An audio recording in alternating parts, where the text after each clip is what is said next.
Donald Trump ने बीते दिन भारत पर अतिरिक्त टैरिफ लगा दिया है। अब अमेरिका कई भारतीय सामानों पर 50% टैरिफ लगाएगा। ट्रंप के इस फैसले का कांग्रेस नेता शशि थरूर ने खुलकर विरोध किया है। रूस से तेल खरीदने पर ट्रंप ने भारत पर अतिरिक्त टैरिफ लगाने की घोषणा की और इस दौरे पर मापदंड की थरूर ने आलोचना की है।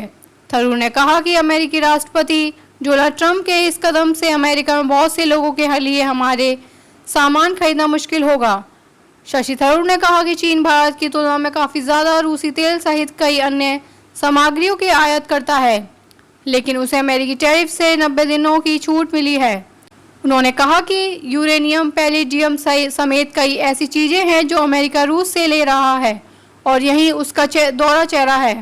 थरूर ने कहा कि चीन भारत से कई गुना ज़्यादा तेल रूस से ले रहा है, लेकिन चीन को अमेरिका छूट दे रहा है। उन्होंने कहा कि मैंने सोचा था कि ट्रंप के होते हुए अमेरिका हमारे साथ दोस्ती निभाएगा, लेकिन यह तो किसी भी तरीके से अच्छा व्यवहार नहीं है। थरूर ने कहा कि अमेरिका ने जो टैरिफ लगाया है ये दोनों देशों के बीच मैत्रीपूर्ण संबंधों पर भी असर डालेगा।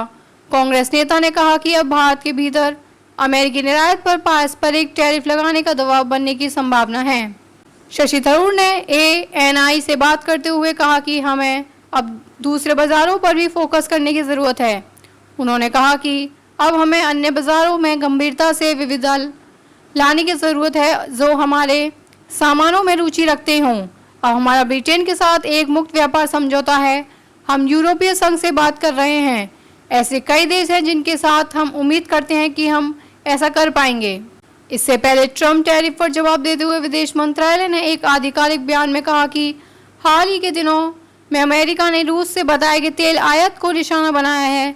हमने इन मुद्दों पर अपनी स्थिति पहले ही स्पष्ट कर दी है, जिसमें यह तथ्य भी शामिल है कि हमारा आयात बाजार के कारकों पर आधारित है